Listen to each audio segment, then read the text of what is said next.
Well, hello everyone. Welcome to the Marketers Podcast. And today we are joined by Gabrielle Young. She's a marketing and communications leader. She has extensive experience across strategic marketing, brand leadership, and communication strategy. She's now serving as principal at the Banks and Young Group, where she's focusing on strategic marketing and communications work, and she's helping organizations strengthen their brand positioning and marketing impact. And Gabrielle, correct me if I'm wrong, but over the course of your career, you've worked across marketing leadership roles, spanning advertising, brand management, communications, and digital marketing. And you've been bringing together both creative and strategic perspectives to drive results. And your professional journey also includes senior marketing leadership roles where you've worked on brand strategy, marketing transformation, and integrated communications initiatives, helping organizations grow their visibility and strengthen their market presence. Did I get that right? It's a lot. Yeah, it does sound like a lot when you say it out loud, right? It is good to hear it all together. Yeah, it really is. It really is. Thank you so much, Ursula. That was quite an introduction.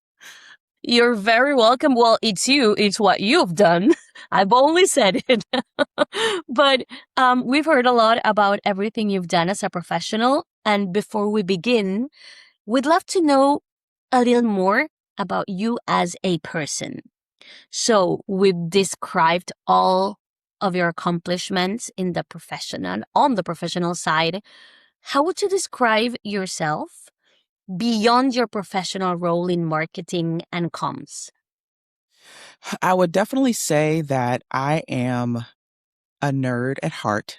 I I read, I go down rabbit trails of different subject matters, anywhere from Carl Jung to classical music, compositions to the best way to make a good sourdough starter. It's a diversification of just random facts. Apparently, I'll be a really great teammate on a trivia night because I know a lot of random things.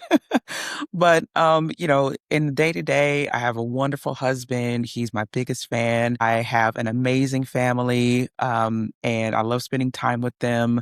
And really, besides experimenting in the kitchen or trying different recipes, I I go with the flow, as much as possible because, in the day to day from work, sometimes it could be 24/7. So any opportunity that I can get to just kick back, relax, read, enjoy some time with friends and family, I'll take it.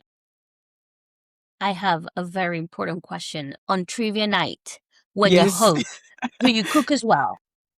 So I always go to a trivia night because trivia nights are long. I don't know if you've ever been to one, but sometimes they can be about 4 or 5 hours long. So it's kind of better to go someplace else and then let someone else clean up the mess. And so you can go ahead and go home afterwards. Okay, as long as you take sourdough bread. I'm signing me up for the next trivia night.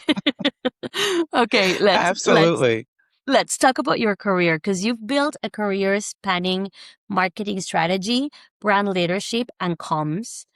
So I want to know what initially drew you towards the marketing and communication field.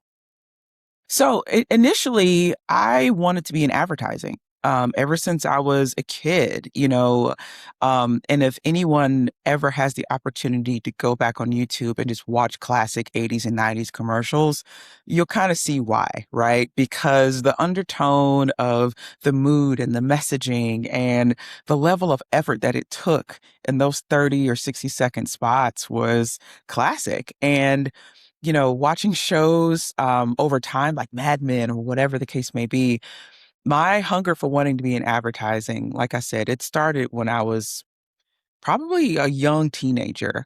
So my parents, they went along with the crazy idea, and I ended up going to the institution, the Creative Circus, which is a portfolio school. Wonderful place, wonderful place. I learned so much about advertising. But over my career, the diversification of learning advertising versus marketing versus public relations versus communications became an innate, capability because again, like I said, I like to study different things, right? So I started to expose myself to all of the different arenas that advertising included. And so the trajectory over time just put me specifically in marketing roles that I was able to grow from. And you are now an entrepreneur.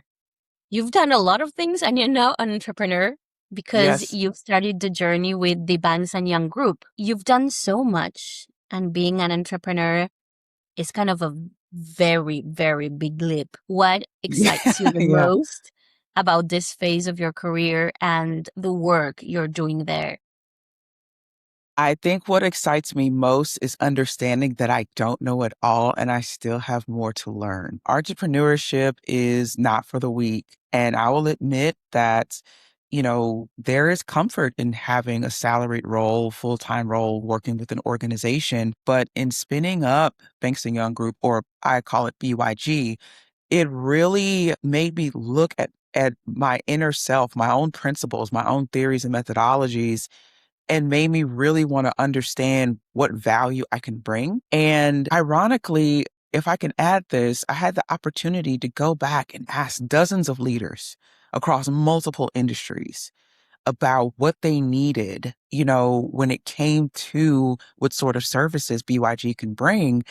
And some of the data is phenomenal. And so the best part about being an entrepreneur right now, like I said, is learning because I didn't build BYG out of my own head. I went out and asked those leaders what they needed, and that is the basis in which BYG is built off of. I'm curious, does being your own boss make you regret how you were towards bosses before? So actually, I've had some pretty rock star bosses in my career. I've had some bosses that completely changed my perception, the way I work. And I've had some really solid seeds. And they weren't always received with pats on the back and high fives and thumbs up. But I've been lucky to be in environments where I've had some really specific heart to heart conversations with my bosses, and had the ability to walk away from the conversation instilling like, okay, I need to pay attention. How can I grow from this? And so, I'm not gonna lie, there are some things that I've learned not to do, you know, that I instill within myself to not do, transferring that to my team. But I think overall I've been pretty lucky in the opportunities for growth that I've had. What has been the hardest part of being an entrepreneur? Not knowing. Period. Not knowing, it's not knowing what today is going to bring. It's not knowing if something's going to succeed. It's not knowing, gosh, it's so much. It's not knowing if you're doing it right. It's not knowing if you brought on the right person or the right vendor. It's really the ambiguity of it all. And at the end of the day, though, I count a good day as okay when I can close my laptop, whether that be at 5 p.m. or at 9 p.m. or even later. Did I make today count? And if I can say yes, let's do it again tomorrow. Before being an entrepreneur, we've already established that you've done so many things and you've worked across different marketing leadership roles. So, what are some lessons that have consistently shaped the way in which you approach marketing strategy? Marketing strategy is not done by one person. It's not done by one group of people that all just sit next to one another. Marketing strategy is something that is developed across the organization. It has to be because the kernel of marketing strategy is something that needs to matriculate across the entire organization. And if you don't have consensus, buy-in, effort, whatever, when it comes to developing a marketing strategy, then it's probably not going to stick. It's not going to be very sticky. And when I say marketing strategy, I don't mean, oh, we're going to post on social media, 10 times over. Okay, no, that's execution. Those are tactics. I mean the why behind why we're marketing, the product, the service, the customer, all of that sort of stuff, the value proposition. What do we bring into market? What's our hook? Because when marketing helps and supports what that strategy is, and sales adopts it, operations adopts it, finance adopts it, then the overall consensus and the way of work is more methodical and not just a disparate idea that a group of people came up with that no one knows about. Well, actually, marketing 50 years ago is absolutely different from marketing today. And today, marketing is becoming increasingly integrated across channels and functions.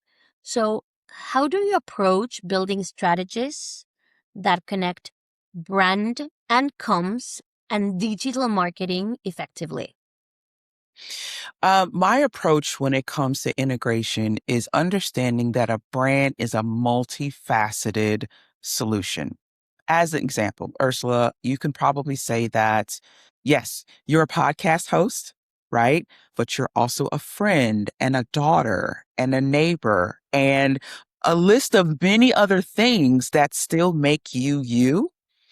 And so when identifying what a brand is, most brands serve multiple audiences. Okay. So when you're able to identify what that brand is and who it serves and how it shows up in those different spaces, your integration tactics get a lot cleaner. They get a lot more simplified and they get a lot more specific because now you're able to, show up in the way that it matters most. How you show up as a friend is different how you show up as a podcast host, right?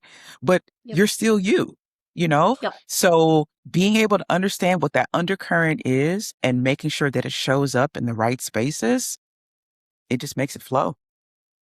Gabriel, from your experience, what role does brand positioning play in helping organizations stand out in truly competitive markets? Oh man. So I would definitely say that brand positioning is one of the most difficult things to nail down within an organization because I found that a lot of the leaders, especially if you're a new employee, um, a lot of the leaders are a little bit myopic in how amazing their product or service is, and the capability to really answer the question of what sets them apart from the competition is often difficult. And I'm choosing my words wisely, right? Because, sometimes it's like, oh, but we're just awesome. I'm like, yeah, but so are they and them. And And everybody thinks they have the yeah, best product. exactly. Exactly. Just like sometimes a lot of moms think they have the most amazing kid. And that's great, right? Because that's something that you are in and you've cultivated and that you have grown yourself. But even when we're developing any sort of strategy or brand positioning, I always ask, what's our hook here? Right? Like, why are we putting this out there? What's setting us apart? And sometimes when I ask those questions, it doesn't end with a very pleasant conversation. I've asked that question and it has caused a knockout, drag down argument because I really needed to pull out what sets us apart because that one little kernel can be the biggest differentiator across competitive markets. And sometimes it's not the actual product, sometimes it's the service that goes along with the product that's the differentiator, even though the product is the same. But again, that's why I said earlier, like marketing strategy cannot be done in a vacuum because it really takes a holistic viewpoint in order to make that brand positioning statement count. Have you had to play devil's advocate? Say, like a brand tells you, we're the best because we have the best service for clients. And you gotta say, no, no, you don't. Like I've tried your competition and they're better than you.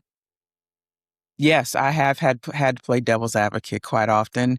I can imagine that there are quite a few people that are on LinkedIn right now that have worked with me in the past that still probably don't like me very much because I have played devil's advocate. But I think that's the one thing about being in marketing that I challenge all marketers to do is, and I hate to say it, don't be so quick to drink the Kool-Aid, not in relation to, being supportive to the organization, right? Definitely support your organization. But sometimes you have to be the person in the room to really bring out the other side of the story so that the organization can think more holistically and not just, in just one, little tunnel. And it's not going to make a lot of people happy. But at the end of the day, your strategy is going to be way more solid because you did ask the tough questions.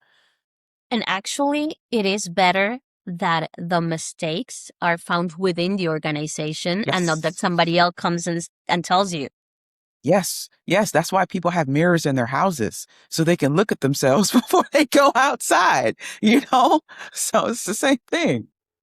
100%. Now that we're talking about leaders and marketing leaders, today the leaders of the marketing departments are often expected to balance creativity with measurable outcomes. Hmm. That's not Hmm. easy. Right. How do you approach that balance? Oof, that's a really good question. I started my career in art direction. So creativity is definitely the arena that I came up in. But I will say that I really started to understand that the creativity had to be tied to something greater in order to be effective. Even when you look at art hanging up in the gallery, it has a purpose. It's supposed to inspire, it's supposed to move, it's supposed to elicit a feeling. It still has a purpose, right? So when doing creative and understanding why it's tied to the business, honestly, that's what motivated me to get my MBA because I really wanted to understand, I know I'm a cog in this big old machine. I want to understand what my cog does in this big old machine. And so when I went through my MBA program, it completely changed my life. It changed my way how I govern my marketing frameworks. It changed my way of how I approach things. I will say though, it kind of pulled me out of Photoshop into more Excel spreadsheets, but it helped me be able to translate what the leaders needed to what the creatives do and bridge the gap in between because oftentimes leaders and creatives, they don't speak the same language. But for me to go to creatives and say, okay, by doing this, this is how you're feeding to the bottom line of the business. It creates a better motivation, a better momentum. And it also helps you be able to optimize the work from a creative standard. So, you've done your MBA, you've worked across multiple marketing functions. And I know this is a hard question because probably many people are going to have their take on this, but I want to know yours. What do you believe are the most important skills that a marketing professional needs today? Listening, listening, listening, listening, listening. Like I could write down listening 1,001 times. And I don't mean hearing, I mean listening. Because some of the most impactful opportunities that I've been able to have throughout my career is because I hopped in the truck with the sales rep and I went on a call, or I went out to the site and I walked the site, or it was being in the room with some of the customers and hearing how they interact with the product or the service, or it's sitting with the customer service reps while they're on calls. If marketers really understood, like I said before, about where their cog fits into the bigger ecosystem, that opportunity to be able to market cleaner, faster, better, whatever word that you want to use that ends in R is paramount, not just to executing a campaign, but taking valuable capabilities and knowledge into your next career, into your next journey, to your next opportunity. I've been in rooms before where, I've used to work in manufacturing a few times and, oh, well, you're not in manufacturing, so you don't know. And it's like, dude, it's still a marketing problem. It doesn't matter if we're in manufacturing or in finance or whatever, tech. it's still a marketing issue. Why? Because over my career, I've listened to the common threads that come up over and over and over again. And this is the same problem, just with a different color lipstick. And you know what? What you're saying is so important because so many people nowadays are afraid AI is going to steal their jobs.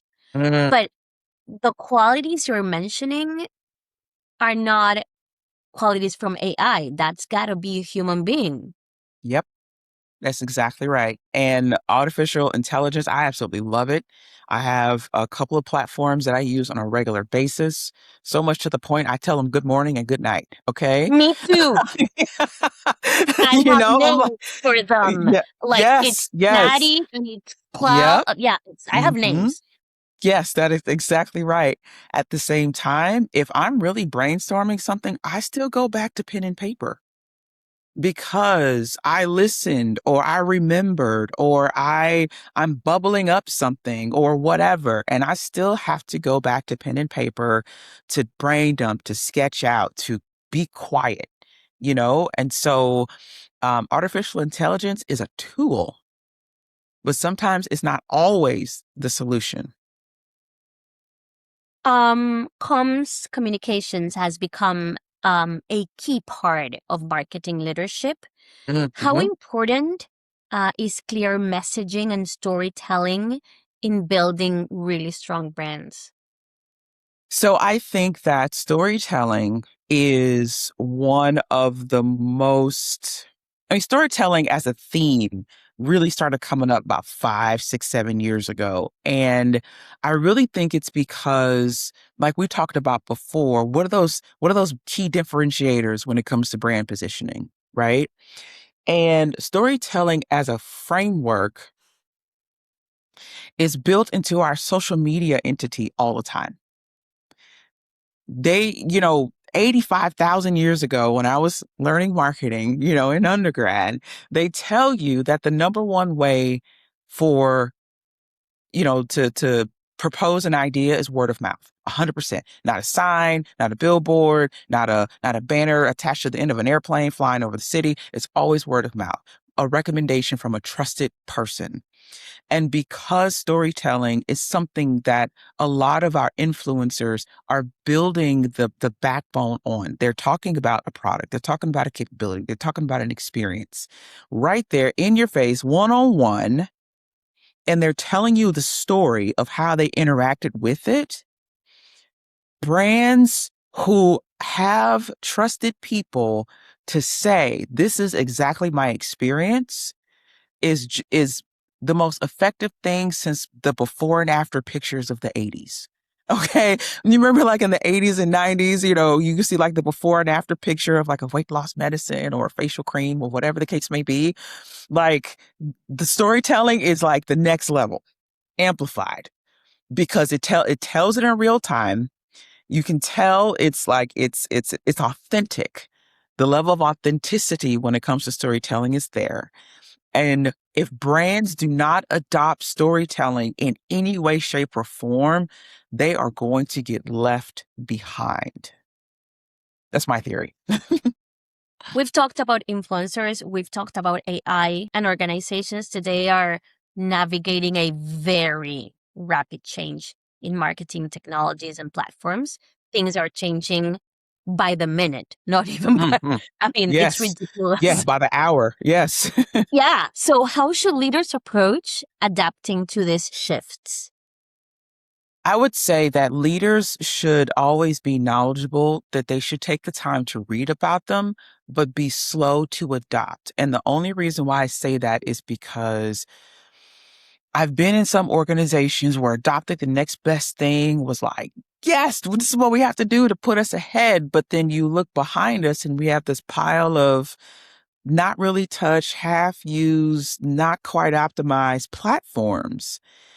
And to be able to understand how the ecosystem works with technology, right? To understand how the interconnectivity of, a CRM or an ERP or how an LLM model works or whatever, taking the time to understand the fundamentals of how technology advances your business And then paying attention to those things is what I would encourage leaders to do.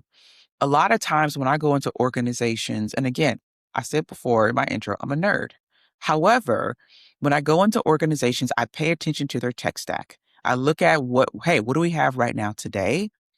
And if it's an opportunity to optimize what we currently have, no adoption of a new one, just taking what we have and turning it up from volume 4 to volume 5, and then running that model to see. The biggest part is something I call the humanology behind it.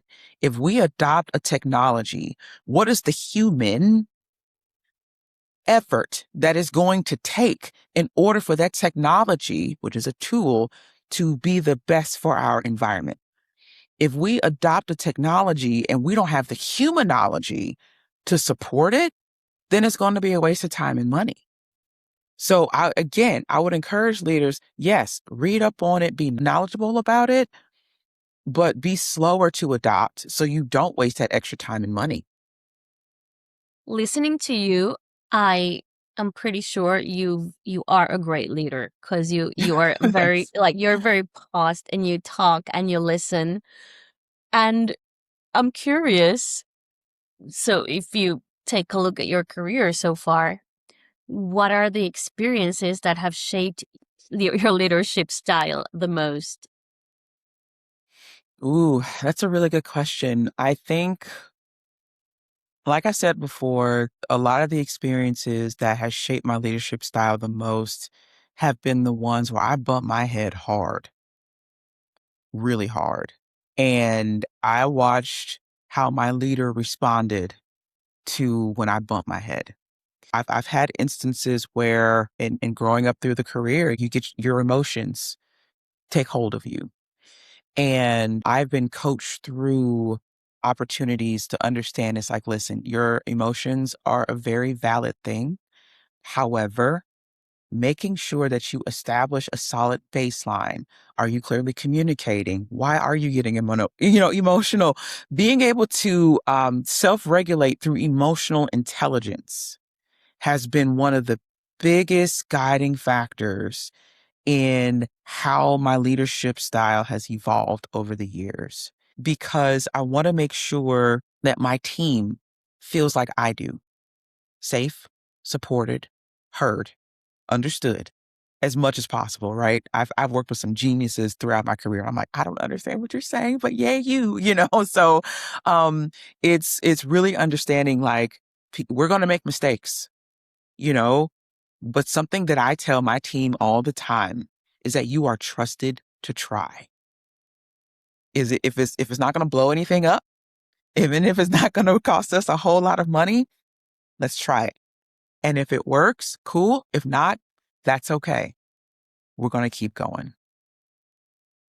I'm pretty sure there's plenty of organizations listening to this podcast. And if they were looking to strengthen their marketing strategy today, where should they begin?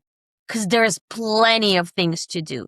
I mean, of course, they should call you, but Of course. Obviously. Yes. The 1-800 numbers at the bottom of the screen. and that's a number. So after Yes. calling you, where should they hmm begin? Strengthening the marketing strategy is a strong look at the past as well as the future. And the reason why I say that is because a lot of organizations have started off because of amicable means. And I say this as a lot of organizations have started off because they needed to bring an immediate solution to a group of people or a small community or something like that. And the idea grew, it expanded. However, in understanding where they want to be next, it's also a very valid discussion. When you're able to identify where you began and how you began and why you began to where you want to be in the future, the marketing strategy helps fill in those gaps because it identifies your brand voice, your positioning, your channels, your focuses, and then from there, your spin, your outcomes and KPIs and things like that. But if the organization is divided, because I've been in organizations before where you ask one person what the value proposition was, and then you ask the person right next to them what the value proposition was, and they had completely different answers. The conversation to identify where you were, where you want to be, and the value proposition in between is where the marketing strategy should start. And you can build everything up from there because the entire strategy goes back to that one central point. I could talk to you for hours. But we do have to finish the podcast at one Sure. point. Yes. And we've already established that the most important thing is to listen. But listening apart, if you could share one piece of advice with marketers building their careers today, what would that piece of advice be? Learn the business. Learn it, learn it, learn it. Go sit with the sales reps or the customer service folks or HR or whatever. Learn your business. Learn the industry that your business is in, because fundamentally that is going to be the foundation or the base in how you set yourself apart in every time you open your mouth, right, about the brand. And if you keep operating in a vacuum of just executing, you'll never be able to grow and diversify how powerful that actual message can be unless you learn the business, learn the history, learn why the business started, learn the people, their functions, how they service customers, learn the customers. And it's not something that's going to happen, in 2 to 3 days. It's something that you can, pace yourself over time with. But even if you leave that organization and go to another organization, you're going to be able to carry with you that common knowledge or those common themes that grow over time. And it'll become a habit whenever you step into an organization of how to learn the business so you can hit the ground running. Listen and learn. Yes. Listen and learn. Gabriel, this has been fantastic. I know plenty of people will want to talk to you. So, where can they reach you? Where can they find you? Absolutely. So we do have a website. It is Banks and Young, BANKSANDYOUNG.com. Or you can email me directly at Gabrielle@banksandyoung.com. Thank you so much. Absolutely. Thank you so much for your time today, Ursula. This was a lot of fun.